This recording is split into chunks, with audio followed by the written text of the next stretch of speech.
Gente, bom dia. Hoje, 30 de setembro, sexta-feira, estudando mais um capítulo do nosso livrinho Vida e Sexo, capítulo 23. Abstinência, dando um bom dia, bom dia a todos, os nossos amigos que escutam o áudio, o pessoal que está presente na sala. É um capítulo muito interessante, como tantos outros desse mesmo livro, que nos ajudou muito sobre a problemática do sexo. Emmanuel, com muita propriedade, tratou dos temas baseados na nossa própria doutrina espírita, né, doutrinariamente falando e desenvolvendo com argumentos atuais, e nós, em cima disso, com argumentos mais atuais ainda, com a ajuda de vocês. E hoje, falando do celibato e da abstinência, para que nós possamos entender mais ou menos o mecanismo de como funciona isso e por quê, né? De início, como sempre, o Emmanuel traz uma passagem para nós da própria codificação, né? E nesse caso, o Livro dos Espíritos hoje, a questão 698 e a questão 699, que é assim: pergunta Kardec: o celibato voluntário representa um estado de perfeição meritório aos olhos de Deus? Então diz assim, olha, basta com que a pessoa voluntariamente se abstenha do uso do sexo para que ela ganhe pontos com Deus, né? Para que ela venha fazer o currículo dela com Deus, para que ela venha agradar aos olhos de Deus? E a espiritualidade responde, não. E os que assim vivem, por egoísmo, desagradam a Deus e enganam o mundo. Então ele diz, por egoísmo. Então quem usa o celibato da abstinência pelo simples egoísmo, desagradam a Deus e enganam o mundo. Engana o mundo porque no fundo não é sincero. Não é sincero, não é uma coisa que ele está fazendo em prol de outrem, mas pela sua satisfação pessoal e por que saque motivo. Então é um desagrado a Deus porque vai contra as leis da própria natureza. Oi, sereia, bom dia. Beijão, saudade de você também, não sabe quanto. Beijinho carinhoso, viu? Kátia, bom dia, bem-vinda. Bem-vinda, beijão pra você também. Linda Alva, beijão, bom dia. Então desagrada a Deus porque a própria sexualidade é da lei de Deus. É uma lei natural. Porque através da prática da sexualidade é que os espíritos podem reencarnar, né? Então, Deus não poderia estar contente, usando a expressão da palavra, um ser humano que, por condizer o seu próprio egoísmo, a sua satisfação pessoal, por motivos só seus, deliberadamente diga, eu estou celibatário, né? Ele está indo em contra as leis da natureza. Por quê? Deixa eu voltar aqui para um minutinho. É tão lindo quando a gente marca uma página, não é? Que depois o livro fecha e sai do lugar. É uma coisa esplêndida. Somente em momento de estudos. Na 693 do Livro dos Espíritos, no obstáculo à reprodução, Kardec pergunta assim também: são contrários à lei da natureza as leis e os costumes humanos que têm por fim ou por efeito criar obstáculos à reprodução? E os espíritos respondem: tudo que embaraça a natureza em sua marcha é contrário à lei geral. Então, o que é o obstáculo que o próprio egoísmo nos dá? Então, o celibato, pela satisfação pessoal do seu próprio egoísmo, não se agrada a Deus. Natural é que um homem e uma mulher se encontrem e formem família e dê oportunidade a outros espíritos de reencarnarem, e assim sendo, metendo-se à prova dentro do próprio núcleo familiar, não é? Resgates, provas e expiações também. Continuando no nosso livro Vida e Sexo, a outra pergunta, que é a 699. Da parte de certas pessoas, o celibato não será um sacrifício que fazem com o fim de se voltarem de modo mais completo ao serviço da humanidade? E a espiritualidade superior responde: isso é muito diferente. Eu disse por egoísmo. Todo sacrifício pessoal é meritório, quando feito para o bem. Quanto maior o sacrifício, tanto maior o mérito. Então, quando é feito pelo próprio sacrifício, em prol do bem do próximo, sim, é meritório. Ele disse por egoísmo, não é? Ele disse somente por egoísmo. Mas quando é feito por doação, e aí é que entra uma grande questão. Aquela que nós estamos tratando, penso que por coincidência, não tratando ultimamente, muitas vezes. Bom dia, Céu, Paulo, Melissa, Jandira. Beijo, bom dia a todos. Nós estamos tratando muitas vezes porque temos falado muito do julgar e do condenar. E realmente, porque a gente não sabe o que vai pelo coração de quem pega os votos do celibato, né? Independente em que circunstância religiosa. E aí eu vou dar uns exemplos para vocês. Nós temos, por exemplo, dentro do próprio meu espírita, o Chico ele foi celibatário, né? Mas sem que eu tenha que rasgar seda pro Chico, as suas próprias ações durante a sua vida fala sozinho, né?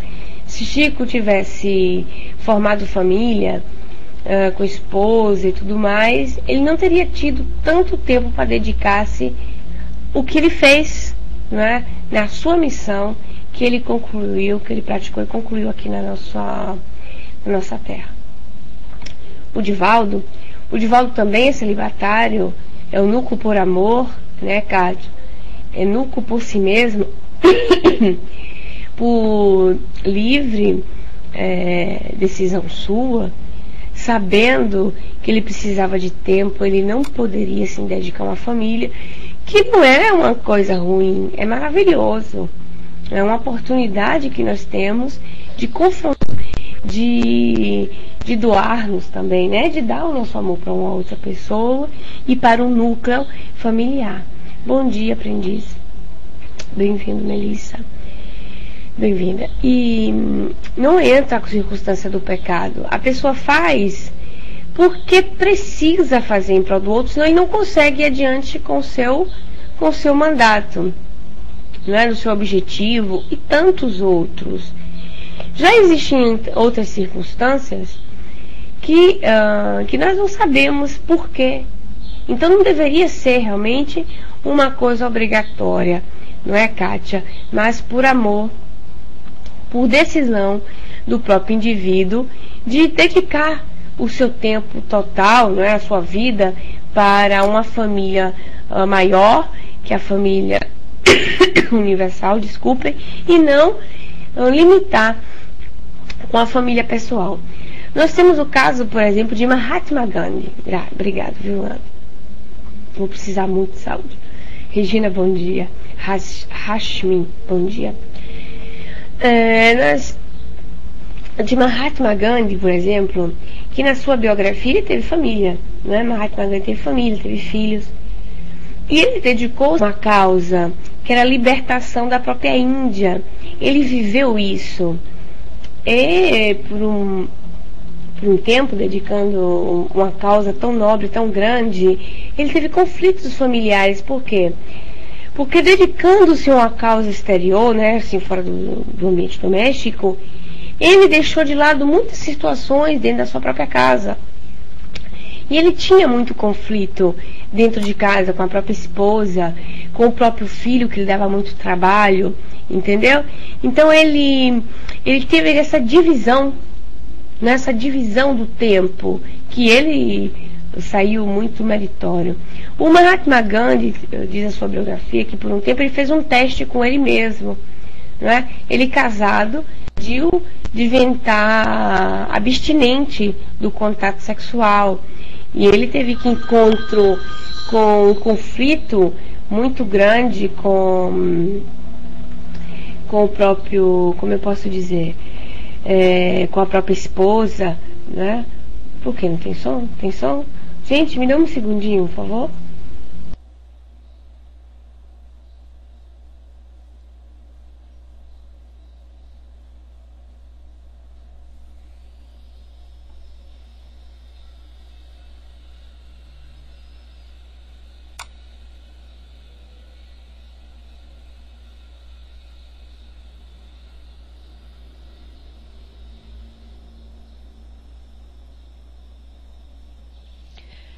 Bom dia, Kátia, bom dia, Regina, bom dia, Melissa, Aprendiz, Tino, Céu, Paulo, Jandira e Sereia e Lindalva, que eu não havia cumprimentado ainda. Bom dia a todos vocês.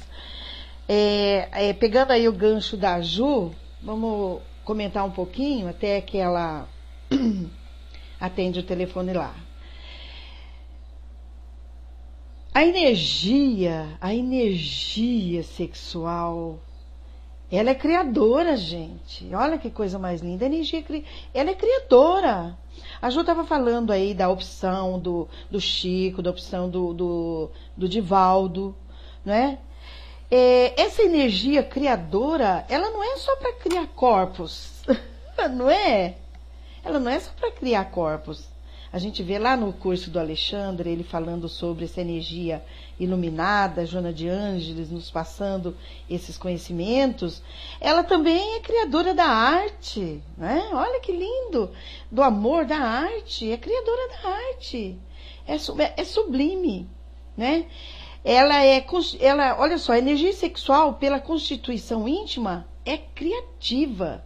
Não apenas de formas físicas, mas principalmente das expressões da beleza, da cultura, da arte, né? À medida que é expandida, mais sublime se torna quando direcionada pelo amor. Mesmo que na sua primeira fase tenha conotação carnal, vai se depurando e sublimando, até adquirir um sentido de liberdade, de autorrealização, facultando ao ser amado a felicidade, mesmo que seja compartida com outra pessoa. Olha, Ju, que coisa mais linda. Então, o Chico, a Madre Teresa de Calcutá, o nosso Divaldo, o nosso Raul Teixeira, essas pessoas abnegadas, elas direcionam essa energia em forma de conhecimento, elas canalizam essa energia para toda a humanidade e sentem o prazer do dever cumprido. Olha que coisa mais linda. Olha, até a gente chegar a esse estágio, a gente tem que ralar muito, né? Imagina, até chegar a direcionar essa energia criadora, é uma energia iluminada. É a energia que Deus nos deu, são os nossos talentos, né? Eu estou passando para você, Juju, vai lá, estou descendo. Desculpa, Maria, desculpa, gente. Desculpa aí. Então, são energias que se sublimam, né, Maria, por causa do dever cumprido, o retorno, a satisfação, porque são energias criadoras, que podem ser redirecionadas. Só que antes de eu continuar a leitura aqui, eu vi a perguntinha da Kátia lá em cima. Kátia disse ali pra gente: às vezes a pessoa não encontra sua alma gêmea. O que fazer então? Ficar com qualquer um? E aí a Melissa disse: boa pergunta, Kátia. Pois é, né? Pergunta para $1 milhão. A circunstância, a gente tem que partir do princípio, né, Kátia, assim, que não existe alma gêmea.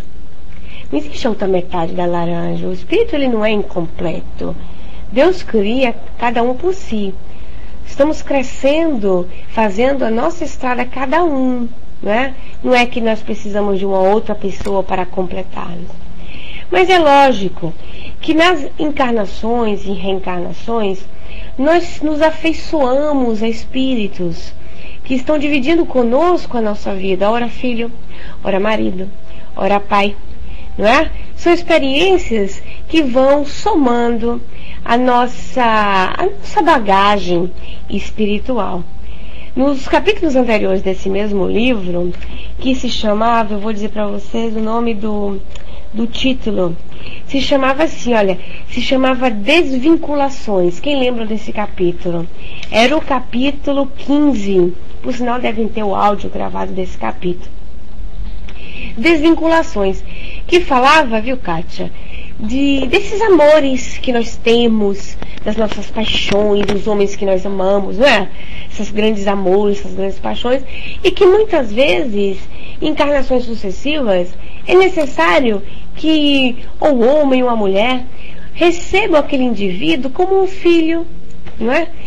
A Ana Maria também na época disse, talvez muitas vezes ela não deu para a filha e vem como neto, para que aquele amor se sublime e que se quebre a cristalização daquele amor vinculado só à troca sexual.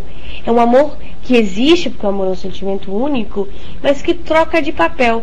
Então esse capítulo ele se chamava Desvinculação, que era para desvincular o sentimento amor somado ao desejo, a paixão, a posse, ao sexo, a posse dele, né? Então, são expressões de amor que se veem em situações e circunstâncias diferentes. Então, ficar com qualquer um. Um qualquer um não existe jamais. É sempre um ser, também precisando encontrar-se, também precisando de amor, que vai somar a nossa vida. Então aquilo que muitas vezes a gente pensa que é um qualquer um, não é qualquer um coisa nenhuma. Tem uma grande significação para alguém. Aquela pessoa é especial demais para o universo. Todos nós somos. Então não existe um qualquer um. Existem seres amados que estão progredindo e que vão cruzar conosco a nossa vida. Essa pessoa nós falamos no estudo da quarta-feira que passou sobre muitas vezes nós reencontramos pessoas amadas 500 anos depois, 5, 6 encarnações depois. Nós nos falamos isso quarta-feira. Quem estava aqui na quarta-feira? E muitas vezes a gente vai pensar que aquela pessoa é uma casa do destino e não é a casa do destino coisa nenhuma. Chegou ao ponto que vocês têm que se reencontrar de novo e foram amigos e agora se apaixonam e tem que ficar junto, ou foram desafetos. Mas vínculo feito não se destrói. Então esse qualquer um vai ser alguém de suma importância na sua vida, não é? Porque por isso nós temos que ter pudor e além do pudor, eu queria encontrar uma expressão, não era nem pudor, prudência. Nós temos que ser prudentes ao nos envolvermos afetivamente, para que venhamos a saber onde colocar o pé. Porque o aleatório muitas vezes nos vem a causar danos afetivos. Nós venhamos a causar também danos afetivos em pessoas, não é? O aleatório. Então nós temos que ser prudentes até quando nos encontrar e conhecer alguém e saber quem é aquela pessoa, saber se realmente é aquilo que a gente quer, para que a gente venha a provar, a tentar se aquela pessoa não vai ser um qualquer um. Aquela pessoa pode ser um grande papel na sua vida, porque não vai existir aquela metade ideal. Porque no fundo, nem nós somos ideais para ninguém. Será que nós somos ideal? Não é? Nós também somos espíritos na busca do crescimento, cheios de defeitos e cheios de qualidades também, não é? E nós vamos crescendo e buscando a melhor aí em conjunto. Então voltando agora lá, tudo bem, Kátia e Melissa? Não sei se eu fui chata, mas vamos lá. Um beijinho pra vocês, viu? E aqui continuando o nosso livrinho. Abstinência em matéria de sexo e celibato na vida de relação pressupõe experiências da criatura em duas faixas essenciais. Olha só. Então, a abstinência do sexo e o celibato. O celibato desculpe. O celibato fica mais específico quando a pessoa aprende, como foi a Madre Teresa, o Divaldo, o Chico, que desde então pega o voto de não ter um contato sexual por motivos elevados ou aparentemente elevados em certos casos. E a abstinência, vamos pegar assim, como se fosse, se você decidiu de agora em diante não ter mais contato sexual, porque pelos seus motivos, né? Assim que a gente entra nesses pormenores, para que a gente entre bem no tema. Há daqueles espíritos que escolhem semelhantes posições voluntariamente para burilamento ou serviço. Então, burilamento. O que é burilamento?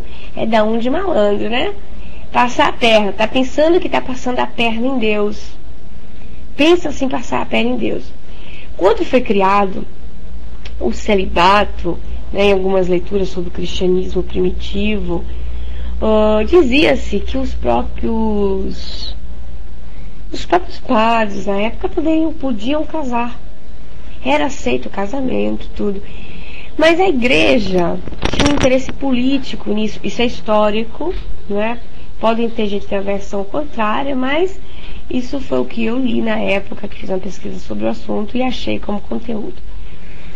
Que a igreja, por motivo político, decidiu impor o não casamento para que os padres antigamente tinham famílias, então quando morriam os padres teriam que dividir os bens da igreja, porque justamente não podia abandonar a viúva e as crianças. Então foi proibido isso, casamento na época, que eu não sei dizer a data, sou péssima nisso, para que coibisse isso, para que a igreja pudesse somar, né, seus bens e não tivesse que dividir com ninguém. E depois disso começou a prevaricação, porque muitos mantinham famílias da parte e não casavam oficialmente. Então aquelas pessoas, aquelas famílias, não tinham direito aos bens materiais da própria igreja. Eis aonde que começa. Ou, na história, muito antes, na época já de Sócrates, de Platão, eram eunucos por amor, como disse o próprio Jesus. Jesus era um eunuco por amor, não é? Mas é conhecido, João Batista, tem mais uns dois aí na Bíblia também, que eram eunucos por decisão naquela época. Então diziam que como chamavam, gente, aquela seita judaica que o povo já disse que Jesus participou, não me vem em mente, quem lembra para me ajudar? Então, eram dessa abstinência sexual, eram celibatários por amor, né? Não impostos. Então ele diz, olha, puburilamento, essênios, obrigado Diana, é isso mesmo, os essênios, tá? Ou puburilamento ou serviço no curso de determinada reencarnação. E daqueles outros que se veem forçados a adotá-las por força de inibições diversas. Então, por força de inibições diversas. Por isso que não podemos entrar no conceito de cada um. Cada um é cada um. É lógico que o ser humano ele cresce muito mais estando em contato com outros seres humanos na vida de família, né? na vida social, porque não vamos confundir o celibato com o enclausuro, né? Clausura, que antigamente o pessoal se fechava, ainda existe, né? Ser eremita, não tinha contato nenhum com a sociedade. Então, muitos eram forçados, né? Na Idade Média, e nem antes também, 1800, 1900, as pessoas eram forçadas, muitas mulheres eram dadas para a própria igreja por promessas, tinham que virar freiras, sem nem quererem, elas queriam mesmo era casar e manter família e tudo, então eram obrigadas a ter essas posturas aparentes de celibato, que muitas vezes, gente, tem som? Que muitas vezes não é nem verdadeiro, porque falando de uma Madre Teresa, falando de um Chico, de um Divaldo e tantos outros, né, gente? A gente cita esses aqui, é o que vem em mente e que nós sabemos mesmo deles, que aceitaram esse tipo de situação, mas que também sofriam, não é? Não quer dizer, e é isso que eu quero chegar lá, que não quer dizer que não ressentem, porque as energias sexuais existem, os desejos existem. O Chico, ele teve uma problemática muito grande para enfrentar a sexualidade. Não é que ele tirou de letra, né? E não sofreu nada, não. Ele sofreu porque ele era jovem. Ele percebia que o corpo dele tinha chamados contrários aos seus próprios ideais. é quando ele vai se aconselhar com o próprio Emanuel. Ele vai pedir conselho a Emanuel sobre isso, né? Sobre como agir, como direcionar. Ele estava sofrendo. O Chico disse que ia fazer caminhadas longuíssimas para ficar cansado. Imaginem. O Divaldo também passou por uma problemática de renúncia sexual muito difícil. E eu imagino, isso é uma coisa que eu imagino, e eu peço a opinião de vocês, meninas e meninos, que eu penso que para o homem deve ser muito mais sacrificante do que a própria mulher. Eu imagino que seja assim, tá, gente? Francisco de Assis, no início, antes dele ser o Francisco de Assis, ele gostava de farra, era namorador, entre aspas, né? Aquele namorador da época. E ele aqui, de uma hora para outra, dizer: eu renuncio todo paquera, mulheres bonitas, e vou me dedicar a Deus, né? Teve uma grandeza muito grande da alma. Foi quando ele teve aquele amor platônico, né, com irmã Clara, porque no início, antes de ser Francisco, ele ficava olhando ela, né? Vocês já viram os filmes? Ele ficava olhando ela, era linda, só que ela não dava muita atenção para ele, porque ela já estava se dedicando ao próximo, aos leprosos. Ela dava de comer escondido para os leprosos, e ele ficava olhando para ela, era linda. Aí ele vai embora, aí depois que vai embora, né, lá para as cruzadas, quando ele volta, ele encontra ela, eu ia dizer italiana agora, Sorella, já irmã, já se colocou no convento, e ele se entrega também, e eles mantêm aquele amor redirecionado, né? Um amor redirecionado, um amor diferente, que é o verdadeiro amor, um amor sublimado, né, Sereia? Sem ter o contato da intimidade de homem e mulher, que existe. Então eu falei da dificuldade do homem para a mulher, ninguém falou nada. Os homens ficaram caladinhos. Ficou mais difícil seria para o homem e a mulher. Mas o Divaldo passou por dificuldades assim muito grandes. Paulo de Tarso também, não é? Que antes tinha sido Saulo, passou por dificuldades também sobre a sexualidade, no qual nós, pessoas comuns, vamos dizer assim, que não estamos a nível deles, podemos entender o que é isso, não é? E continuando aqui, para depois a gente pegar o fio da meada de novo sobre isso. Indubitavelmente, os que consigam abster-se da comunhão afetiva, embora possuindo em ordem todos os recursos instrumentais para se aterem ao conforto de uma existência a dois, confie-se em fazerem mais úteis ao próximo, de certo que traçam a si mesmos escalas mais rápidas aos cimos do aperfeiçoamento. Então, olha só, é um sacrifício, não é? Olha a resposta da própria espiritualidade superior ao nosso codificador. É um sacrifício, todo sacrifício é meritório. Então a pessoa tem todos os recursos instrumentais. Ela tem saúde, ela tem os seus orgulhos sexuais que estão explodindo no seu corpo, ela teria tudo para ser mãe, ele teria tudo para ser pai, mas renuncia pela prática do amor ao outro, não é? E aí sim, é mais do que nunca claro que, sendo sacrificado, essa pessoa está subindo escalas mais rápidas. Que é diferente, gente.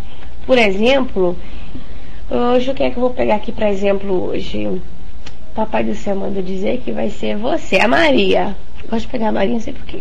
A Maria hoje tem marido, não é? O Milton lá. A Maria tem neto, a Maria tem filhos, etc. Uma família completa, lindíssima, por sinal. E aí um dia acorda e diz assim: olha, Milton, é o seguinte, a partir de hoje não se namora mais. A partir de hoje sou celibatária.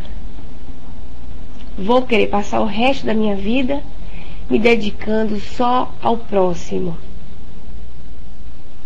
O que vai acontecer? Qual é a consequência disso? Eu quero que vocês sejam sinceros. Vamos lá. Vamos usar Maria de cobaia. Maria tá rindo muito, porque ela tem até medo de dizer. Qual vai ser as consequências? Maria disse, não vai dar certo. A Elisa disse, separação na certa. Ou amante. Então. Que mais, gente? Divórcio, disse Andréa. Que mais, gente? Bora lá, gente, participando. O que vai acontecer? O problema é muito mais complexo, né, do que a gente pensa. Porque a Maria já assumiu família. Não é? Maria vai estar arrecando, né, vai estar trazendo o problema para as pessoas que ela já tinha escolhido, já tinha pego a responsabilidade. Ela pode levar o próprio marido à queda moral, e a culpa seria dela, não é? Porque a partir do momento que ele sentiria fraquezas, desvios morais, poderia cair de tudo, apesar que não existe mal que seja irresistível, mas teria um empurrão seu, conflitos dentro de uma família que já está estruturada, filhos que não iam entender porque os pais estavam se odiando daquele jeito, porque que o pai, não é? Chega a um ponto que eu teria que contar a verdade para os filhos iam se revoltar com a mãe, tá ficando maluca depois de velha do pra isso? Então, não seria meritório aos olhos de Deus. Vocês entendem? Porque ela ia prejudicar um núcleo familiar. E esse problema, gente, poderia fazer uma bomba a efeito dominó. Porque através de uma decisão sua, achando que ela ia ajudar o próximo, ela poderia, por outro lado, estar prejudicando. Entendem? O que é entender a responsabilidade. Então, nessa circunstância, não seria possível. Não seria possível mais. Nós não podemos fazer isso. Pensando que por sublimar-se, a gente tem que deixar de lado o esposo, deixar de lado a própria esposa. Não é? Afetivamente falando, porque nós estamos falando disso, nós temos que entender que também temos que ter responsabilidades. Não sei qual foi anos atrás, se Maria lembra, o Ali disse assim pra gente, falando sobre isso, não foi Ali ou Maria? Não sei se você lembra. Que muitas vezes as próprias mulheres, isso serve de reflexão para todas nós, que muitas vezes as próprias mulheres, por mania de caráter, não é? Por capricho, por gênio, por egoísmo, etc., empurravam seus próprios maridos às quedas. Agora as feministas vão pular agora e querer arrancar meu pescoço. Mas eu sou mulher. E eu fui refletir nisso. Eu e a Maria na época, não foi, Maria? Caramba, Maria, tem sentido. Tem sentido, porque determinadas escolhas nossas, e dependendo do comportamento do companheiro, não é?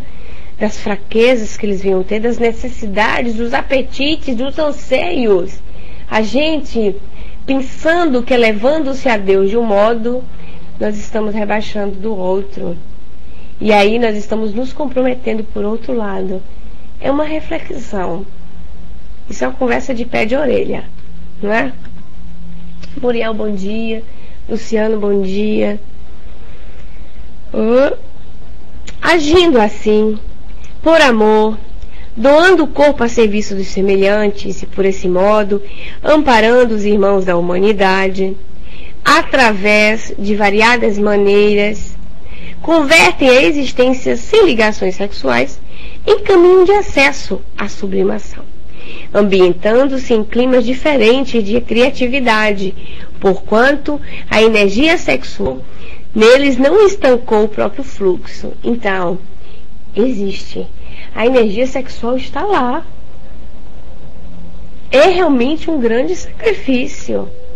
Porque se disser pra gente hoje que a gente tem que deixar de dar um cheiro no marido, de dar um cheiro na mulher, neguinho dá um pulo aqui e diz, opa, pera aí, tô preparado pra isso não. O povo já começa a ficar nervoso, dá problema. conflitos de todo tipo. Bom dia, Muriel. Então é um sacrifício, gente, porque a energia existe, mas foi sublimada, foi direcionada, não é? Como diz o Emmanuel, para usando a sua criatividade para a doação. Pois é, Maria, ainda não sublimamos, e aí que está o conceito do sublimar também. Né? Porque a gente não pode decidir de uma hora para outra de sublimar a energia no contexto celibatário da abstinência, porque senão vamos criar o problema lá, como a gente usou você, para suposição. Pode-se sublimar a energia sexual praticando, né? O próprio ato íntimo, claro, não é? Com amor, a sublimação é diferente. Vai, obrigada, Maria. Vai subir, né? Ju, oi, vocês estão ouvindo, gente? Oi. Então, Ju, eu acho que assim, é de acordo com as necessidades do espírito, não é? É de acordo com a evolução, com o grau de entendimento, sabe? Aí a gente vai sublimando, a gente ainda não tá ainda nesse patamar. Nós precisamos ainda dessa energia, né? A gente vai aprendendo a direcionar ela, a trabalhar em todos os sentidos com ela. Porque a mesma energia sexual é a mesma mediúnica, é a mesma que nós estamos usando agora. Nós estamos usando essa energia agora para aprender, para fixar esses conhecimentos, esses conceitos que são trazidos. Então, se a gente gasta ela somente ali, né?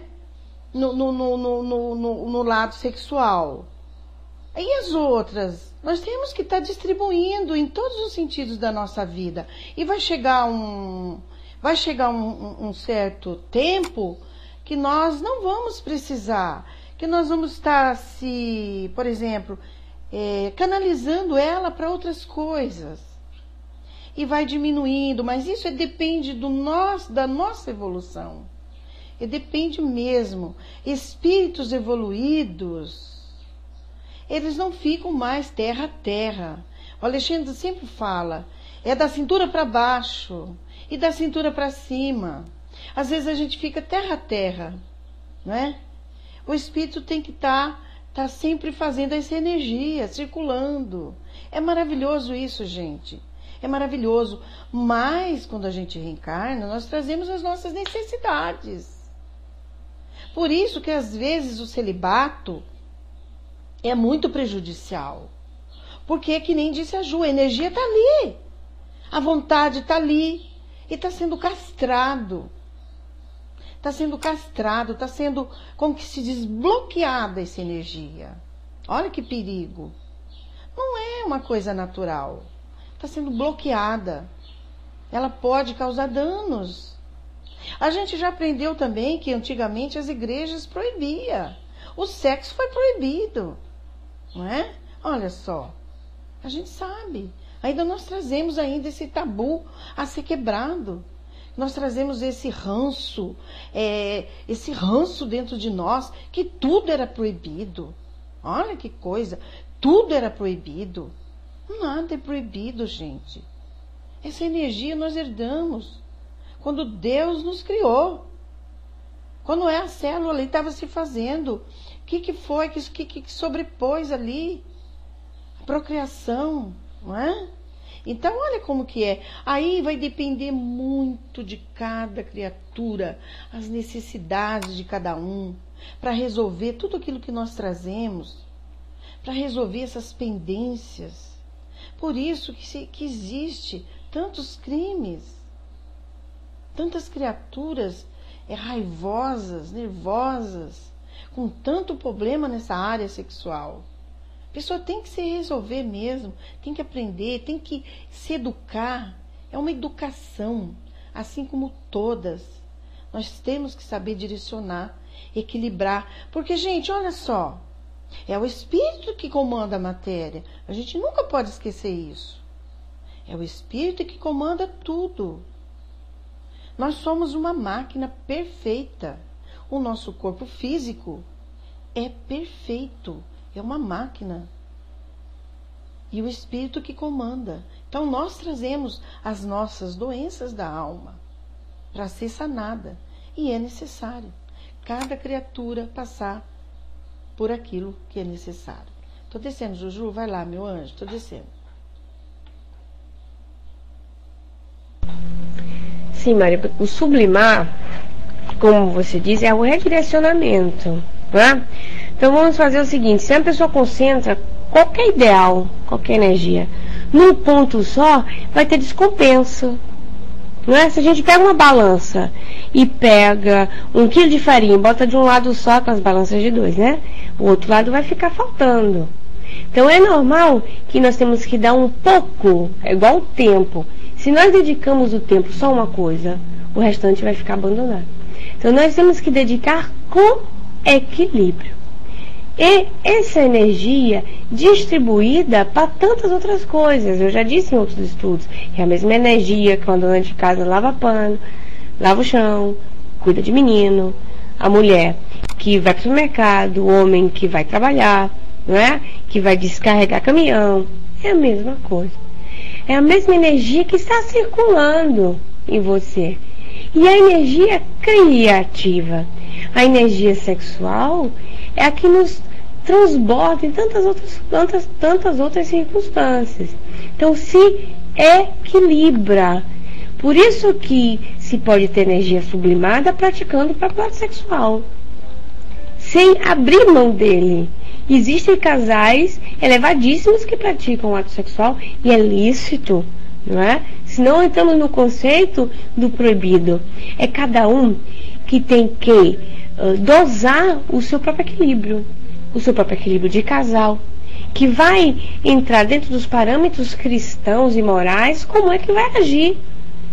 Não vai ser eu, nem você, nem o Alexandre, nem ninguém vai dizer a pessoa como é que ela tem que fazer. Ela vai olhar a sua própria consciência e desenvolver o método de equilíbrio dela, porque não tem uma fórmula de bolo. É para cada um, se encaixa de uma maneira diferente. O primeiro mandamento para saber se nós estamos equilibrados é: faça ao teu próximo o que queria para si mesmo, não é? É o primeiro padrão. O que é que eu quero para mim, eu faço para o outro. Cada um com a sua necessidade. Por isso, muitas vezes, aí vamos pegar, né, que um casal possa estar, um homem e uma mulher, se amam e não tem aquela necessidade que está como, que cada um que sabe o seu convívio. E podem, espíritos elevados, não abrir mão do outro e juntar suas energias para trabalhar para o próximo. Não pode? Pode. Claro que pode. Está se pegando a quantidade daquela energia e investindo num outro conteúdo, numa outra prática, numa outra vivência social e quem sabe que coisa, né? Então vamos voltar aqui pro livro. Peraí. Então vou fazer o seguinte: antes de eu ler, eu vou passar o áudio que eu tinha separado para vocês, que é legal também, é o Divaldo Responde. Perguntas e respostas, e vamos lá. Não, peraí. É isso aqui. Vamos lá. Gostaria que se referisse à sublimação sexual, ou seja, a transmutação de que fala Joana em O Despertar do Espírito. O sexo, como qualquer órgão, tem a sua função específica, que é a reprodução. É uma herança dos nossos instintos primários, uma das mais predominantes. A divindade nos deu para podermos perpetuar a espécie. Mas, para que nós fôssemos atraídos para esse dever de multiplicar-nos, a divindade nos permitiu que os hormônios proporcionassem sensações e o sentimento proporcionasse-nos emoções. Mas sensações e sentimentos estão na pauta da nossa mente. Aqueles que estagiamos nas faixas mais primárias, preferimos as sensações que saturam rápido e passamos a buscar sensações diferentes, que são as aberrações. Aqueles que já estagiam na faixa do equilíbrio e encontrar a realidade do espírito tem mais emoções do que sensações. Porque o conúbio sexual é feito de ternura, não é brutal, como uma função biológica que deve ser atendida e pronto. É o resultado de uma viagem muito bem programada, que começa no olhar, no gesto, numa carícia, e que se vai aprofundando no sentimento, até o momento da comunhão, que se torna plena. Esse momento pleno de comunhão também é de sublimação.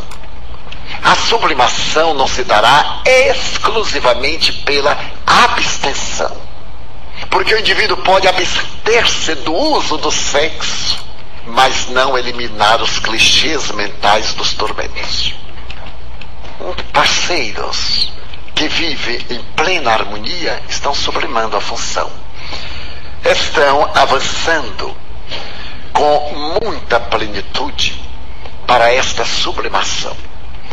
Quando lhe advém a viuvez, está tão perfeitamente integrado que pode dispensar o exercício da função, porque a mente planifica-o, as lembranças, a gratidão ao ser amado.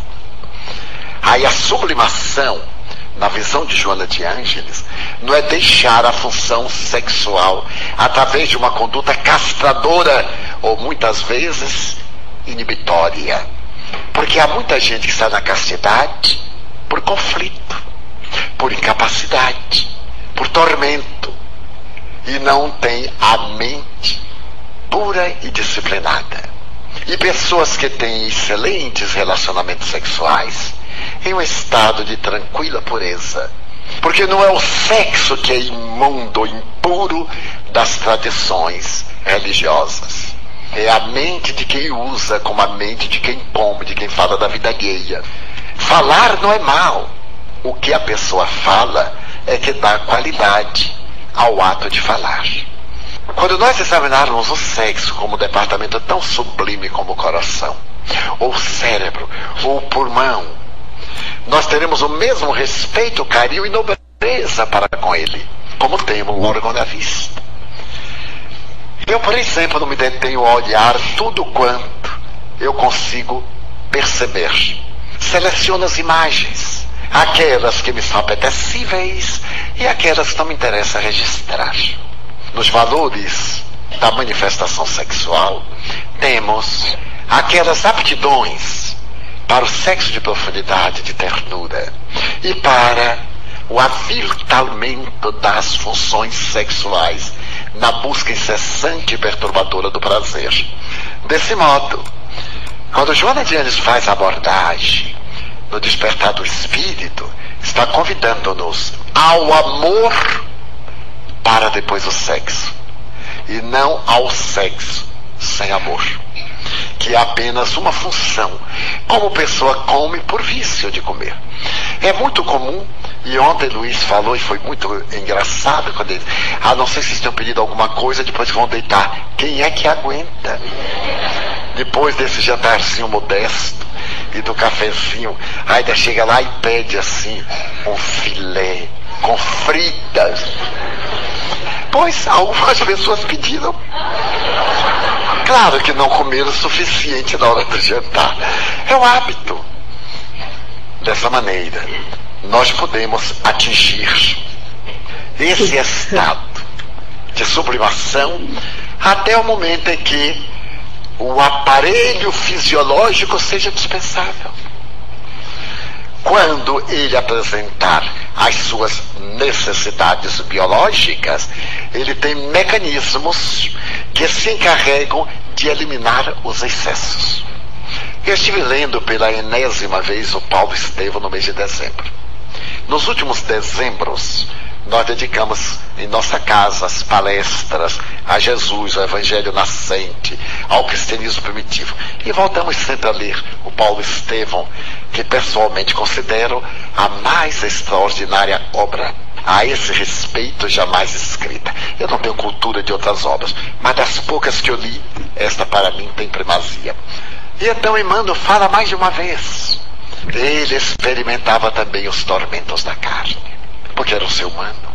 E ele disse numa das suas cartas: tem o espinho cravado nas carnes, que era a função biológica automática, eram os estados oníricos, os sonhos, que estão arquivados no inconsciente. Antes de Paulo, ele foi Saulo. Mesmo vivendo em castidade, ele possuía libido, era um ser humano.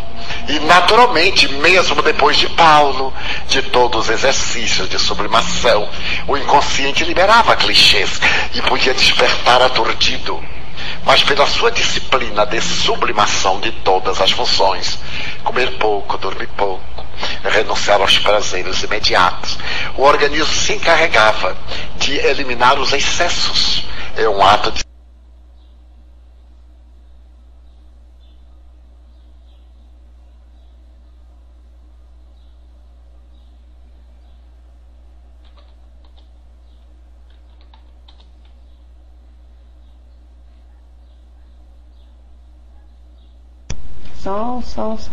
som. Tem som agora? Tem som? Ah, ok. Então tá. Não, acabou. Vocês chegaram a ouvir até o fim, não foi? Ou caiu antes? Sim, chegaram a ouvir, né? Porque aí começou a outra pergunta. Foi. Muito legal, não é? Então, assim, para concluir o nosso estudo de hoje, que a gente observe que sublimar-se não é abster-se, não é? É ser celibatário e abstinente, muitas vezes não é uma coisa no momento atual da nossa encarnação para nós, mas para outros que têm que passar por essas provas, tem essa necessidade de dedicação ao outro, sem que a gente se sinta inferior, entende? Sem que a gente se sinta culpado, porque o intuito não é esse. Sem trauma, né, Maria? Que nós nos sintamos personagens da história divina, qual nós vamos construindo a cada dia esse livro. Que não vai ser isso que vem anular as nossas ações, tá? Então, a Val disse ali pra gente, a abstinência pura e simples pode causar neurose, pode causar problemas, pode sim. Então, que nós redirecionemos, limitemos, que a gente divida, como disse a Maria, as nossas energias. Sim, que nós a dividamos com coisas legais, redirecionemos para outros, né? Para outros conteúdos que não sejam só ali.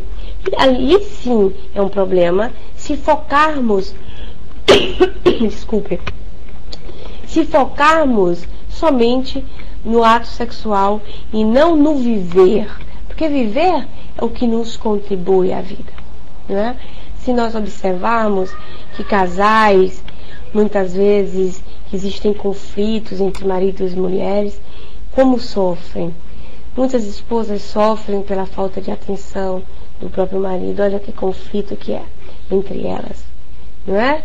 Então, busquemos o equilíbrio, que a abstinência não seja um motivo que a gente pegue por elevação, não é isso, mas que nós possamos doar o nosso amor, se possível, com a pessoa amada, querida, com o sexo também, não é? Porque faz parte do nosso crescimento e é através dele que nós damos oportunidade a espíritos de reencarnarem.